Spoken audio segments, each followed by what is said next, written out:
Hello दोस्तों, मेरा नाम Khushraj Meena, faculty of maths. अभी तक हमने 4 टॉपिक कंप्लीट कर लिए हैं और प्रतिशतता का भी 75% कोर्स ही कंप्लीट हुआ है। जो तुम्हारे सीईटी के लिए तो ठीक है, लेकिन कभी कभी क्या वो 25% में से आ जाता है, तो उसको अपन सी पार्ट बाद में लेके आएंगे। और अभी मैं नया टॉपिक स्टार्ट कर रहा हूँ, औसत, है ना। औसत सबको आता भी है। पहले इजी टॉपिक करते हैं, इजी से हार्ड की ओर चलेंगे, ठीक है। अगर पहले मैं हार्ड पढ़ा दूंगा तो तुम सोचोगे कि सर ने क्या कर दिया, समझ में नहीं आया। तो हमें सबके बारे में सोच के चलना रहता है, और आपकी डिमांड रहेगी तो मैं सभी पार्ट के सी पार्ट भी अवेलेबल करवा दूंगा। तो अभी स्टार्ट करते हैं औसत। और ये अपना शायद 5 या 6 टॉपिक है औसत, है ना। जितने कम होंगे मैं उतने कम सूत्र याद करवाने की कोशिश करूंगा। अब देखो, मैथ से तो थोड़े बहुत सूत्र तो आपको याद करने पड़ेंगे, लेकिन हाँ, मेरी तरफ से है कि अगर तुम्हें 100 सूत्र है मैथ्स में तो मैं 50 से काम चला सकता हूँ, इससे कम नहीं कर सकता हूँ। तो आज डेट है 26 है, 26/11/2022, ठीक है। औसत, औसत के बारे में सभी ने सुन रखा है। क्या होता है औसत का सूत्र?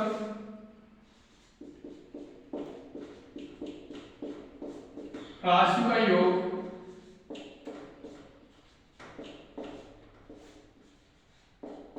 राशि का योग बटा राशि की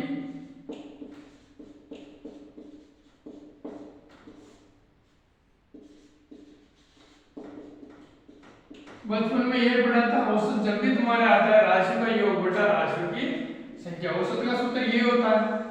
चाहे तुम इसे 5th क्लास में पढ़ो, चाहे तुम ग्रेजुएशन में पढ़ो, चाहे तुम कंपटीशन के एग्जाम में पढ़ोगे, तो भी ये औसत का सूत्र ये होता है। तो मैं तुम्हें सूत्रों में ज्यादा उलझाना नहीं चाहता हूँ, डायरेक्ट अपन ट्यूशन करते हैं। और जिस एक बुक ले आओ, कोई सी भी, अरिहंत लाओ तो ठीक है। अरिहंत में क्योंकि एक ही किताब में पूरा सिलेबस कंप्लीट है, और 12th वाले में भी अरिहंत में सिर्फ एक ही किताब में पूरा सिलेबस कंप्लीट है। तो अगर मेरा प्रेफरेंस मानो तो अरिहंत बुक लाओ, और नहीं तो लक्ष्य भी बढ़िया है, दक्ष भी बढ़िया है। दुनिया में जितनी बुकें बढ़िया है, क्योंकि कोई बुक छाप रहा है तो इसका मतलब कुछ ना कुछ तो बात है ही। तो मेरा मानो तो अरिहंत की बुक लाओ, और मैं भी अरिहंत से तुम्हें सोल्व करवा रहा हूँ। तो ये औसत का सूत्र है। अब ट्यूशन करते हैं ना, ट्यूशन पे अपने सूत्रों से कोई मतलब नहीं, परीक्षा में सूत्र नहीं आते हैं, परीक्षा में डायरेक्ट ट्यूशन आता है।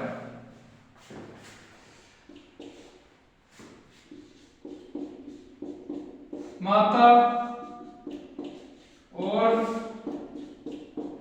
पिता की कुल आयु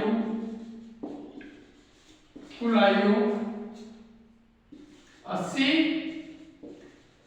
वर्ष है, 80 वर्ष है ना। तो उनकी औसत आयु क्या होगी? ये अपना क्वेश्चन हो गया, ठीक है। ये अपना क्वेश्चन हो गया। अरे अपने माता और पिता की औसत आयु 80 वर्ष है, तो मैं कहूंगा कि औसत आयु क्या होगी। अब मैंने क्या सूत्र लिखवा रखा है?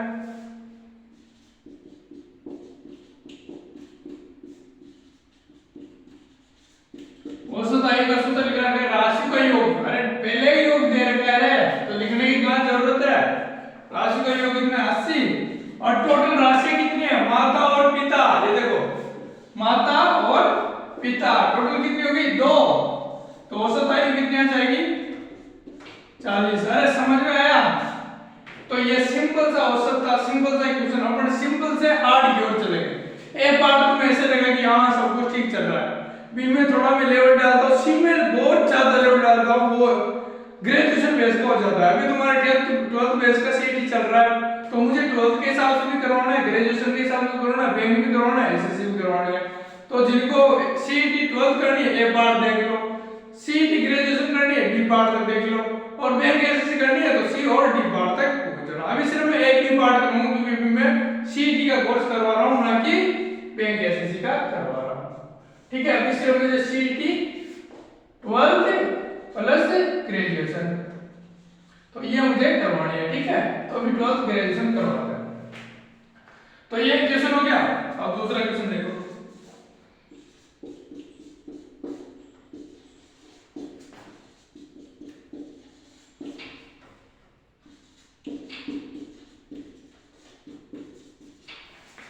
माता की आयु 37 वर्ष है और पिता की आयु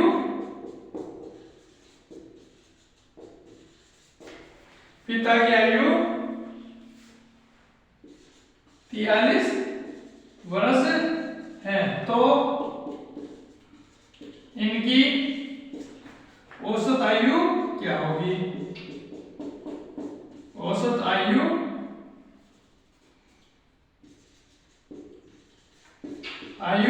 क्या होगी? देखो मैंने क्या बताया, राशियों का योग बटा राशियों की संख्या। तो पिता की आयु कितनी है? 37 वर्ष। माता की आयु 37 वर्ष और पिता की कितनी है? 43 वर्ष। और टोटल कैंडिडेट राशि कितनी है? 2। औसत कितनी आ जाएगी? 80 आ जाएगी। 80 आ जाएगी रे, और बटा 2 और कितना आ गया? 40 वर्ष इनकी औसत आयु आ जाएगी।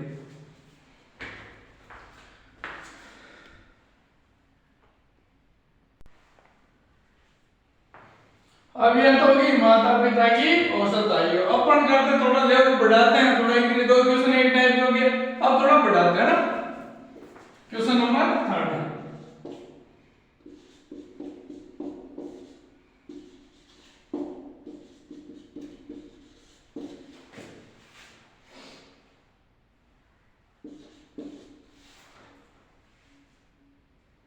ऐसा करो, 1 मिनट रुको, ये तो सेम वैसा ही है।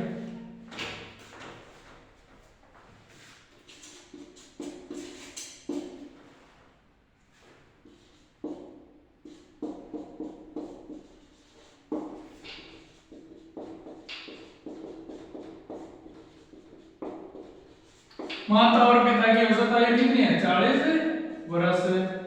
और इन्हीं बीच इनके एक बच्चा हो गया। इसी समय इनके एक बच्चा हो गया। बच्चा हो गया और इनकी औसत आयु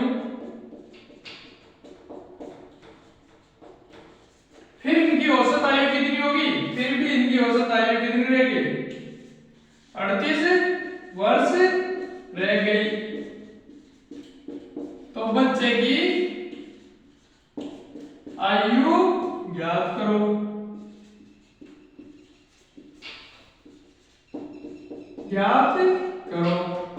अरे इस बार घुमा दे थोड़ा क्वेश्चन को। तो पहले अपन क्या करें? माता और पिता की निकाला।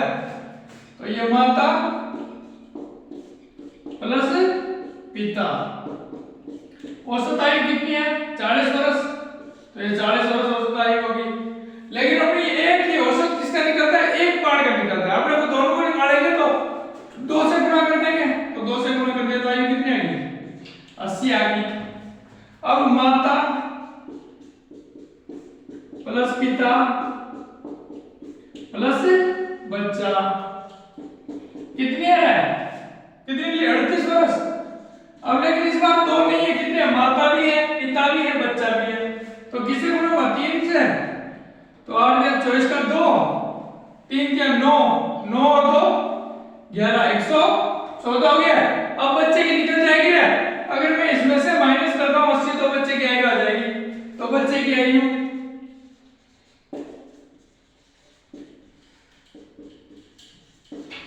कितनी हो जाएगी? 114 माइनस 80 कितना बचा? 16 4 और 8 में से 11 में से 8 के कितने बचे रहे? 3।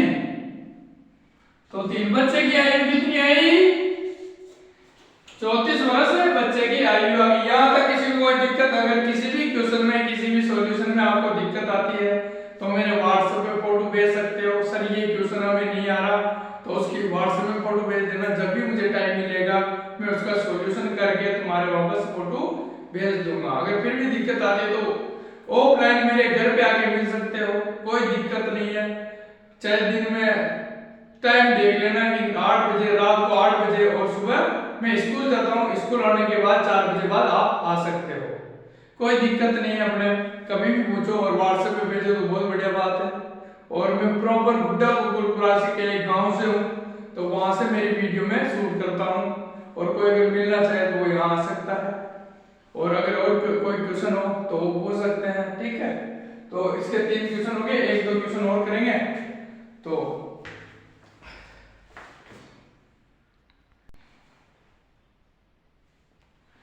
देखो गाइस, इसमें टाइप फर्स्ट है संख्याओं पर आधारित प्रश्न। संख्याओं पर आधारित कैसे, देखो प्रश्न तुम्हारे एग्जाम में पूछे जाते हैं, अपन फालतू पढ़ेंगे तो क्या मतलब है, ऐसे क्वेश्चन करना ना जो एग्जाम पे है। फालतू पढ़ाएंगे तुम्हें बहुत सारे पढ़ा रहे फालतू, लेकिन मैं वो क्वेश्चन करवाना चाहता हूँ जो तुम्हारे बैंक में कि कंपटीशन में आते हैं। फालतू में तो मैं भी करवा सकता हूँ फालतू, इसी लेक्चर को मैं 1 घंटे का कर सकता हूँ, लेकिन नहीं, जो तुम्हारे परीक्षा में आता है वही क्वेश्चन मैं करवाना चाहता हूँ।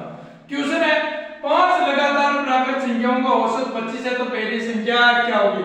इसमें तुम्हें ना तो सूत्र लगाना है ना कुछ करना है, जो संख्या तय की होती है उसे कहां लिख देना है, बीच में। ये 25 लिख दिया मैंने। कितनी संख्या है, 7 है, 5 है, तो 2 इधर और 2 इधर आ जाएगी, ठीक है।